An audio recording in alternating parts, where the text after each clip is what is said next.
But when it comes for the budget, like to approve budget stuff, all five of us have to vote. Okay.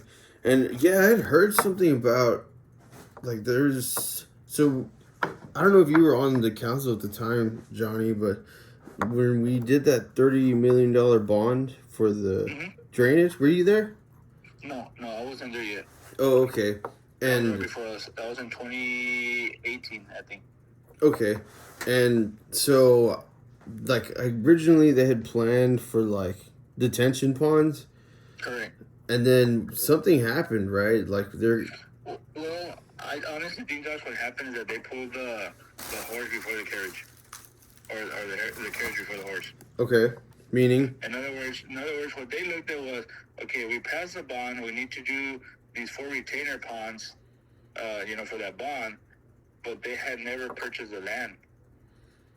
okay. They were just pre-anticipating where they wanted to build them. Basically, they wanted to do one in each quad of the city. Okay. Okay. But they hadn't purchased the land at that time.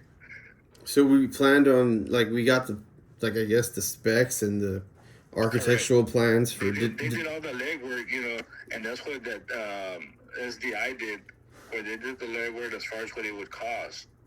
yeah, and did they actually draw out plans and prints and stuff? Correct. Yeah, and so Posadas was the overseer of the project. I see. The problem became, Josh, that they were talking about, what Gilbert was talking about, that SDI had stolen money. Oh, really? And that they had not finished the project. The problem is, it's not that he stole money. They just, I feel that he might have just been overpaid. Oh, okay. Like, in other words, like say for example, you're a journalist, right? yes, sir. And we hire you for a part of our media. Yes, sir. And because I like you and I know you, I'll be like, you know what, Josh? I'm gonna pay you $60,000 salary. Okay. And you're not gonna deny it. You're gonna be like, hey, yeah, I'll take the 60,000. But yet you look at the history of that media position, and they've always only gotten paid, let's say, 30,000. Yes, sir. You know what I mean? So it's not illegal what you're doing. They just, gave you a little extra than what the normal would be. Yeah. No. I get what you're saying there. So he didn't steal. It's not right. Yeah. But, so was he awarded the whole 30 million or? There was portions. It was supposed to be like if he completed it by a certain day, he would get like the extra bonus, and he was supposed to oversee the projects. The problem that I saw later, when I first got elected, I was supposed to, look at that contract and be one of the ones to terminate him. But like I told him, I said, well, I need to see it first before we make any calls. Yeah. And one thing that we learned was that he not only was our project engineer, but he was also part of the irrigation district. Oh, so he just had so much on his plate, huh? Correct. And so they had told us that they were going to redo the drainage deals. Okay. And then over there, he told them that what they could do was make it wider and go deeper. Okay. But you can't really go deeper. I see. Because it's like wet already down there, right? Well, the thing about it becomes unsafety for the cars that go along it.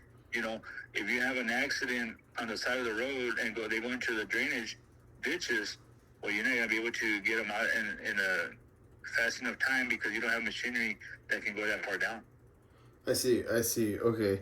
So he was the SDI. I was thinking like instead of the detention ponds, like ditches or. Yeah, let's make the ditches wider and deeper. But the thing is that the ditches in downtown belong to the irrigation district. They don't belong to the city. I see. So whose responsibility was it to purchase that land? Like the city, but they should have purchased it before. It's like, for example, Josh, if you want to expand the street, let's say for example, veterans. Yeah. Right now is a time where you go and you buy the right of ways. Exactly. So that when the time comes that you decide, oh, you know what, we're gonna expand veterans. Well, we already own the right of way, so we got no problem. Let's go right through. Yeah. As opposed to, hey, you know what, we want to expand the veterans, and we figure it's gonna cost us, let's say, $10 million. Well, yeah, but have you even talked to the homeowners that are willing to sell it? Because if you get one or two owners that say, oh, we're not gonna sell, now you have a road that's gonna expand, but it's gonna be like a curve because not everybody sold to you. Yeah. So I guess SDI Engineering. I mean, did they do their due diligence? I'm sure they have to go mark new right away. to? I'm not sure how far they went through because, like I said, that project took longer than what they were supposed to. And when we got here in 2019, it was like we're part of the tail end of it. Yeah, where were they at that point when you got there? I'm not sure because they kept on giving different percentage. Somewhere that they were at 30% complete, and then others that they were more at 60%. You know, so it was kind of different percentages. Dang. And ultimately, what happened? Like, well, we let them go. Okay. And that's why a lot of projects have stopped and now they're starting again. But I mean, obviously he does good work because he does work for the Precinct 4 also. He's the one that did the park for him in San Manuel. Yeah. You know, I mean, shoot. And he used to be an engineer for the school district too. So, I mean, obviously he has some good work. Yeah, and that's actually the engineering firm that I was referring to with in that document with Molina. He's the one that did Molina's subdivision. Yeah, and the thing is that a lot of people work together. You know, yeah, that's what. With a lot of these projects, and the thing is, and like I tell people, jokingly, Josh, the richer will always get richer, and the poor will remain poor. Yeah, Johnny. If you don't have money to invest, it's hard to grow. Yeah. That's my and I understand that principle, but like I would like for them to achieve it correctly, and that's that's where I feel like there is something going on because. I mean, have you heard of RVKD Investments? RE what? RVKD. Who owns that one? Molina owns that one.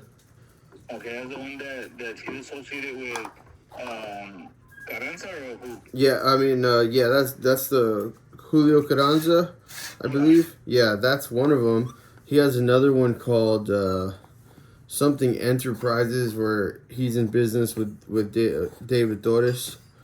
Yeah, well, that one's been like that forever because they used to own a home health together.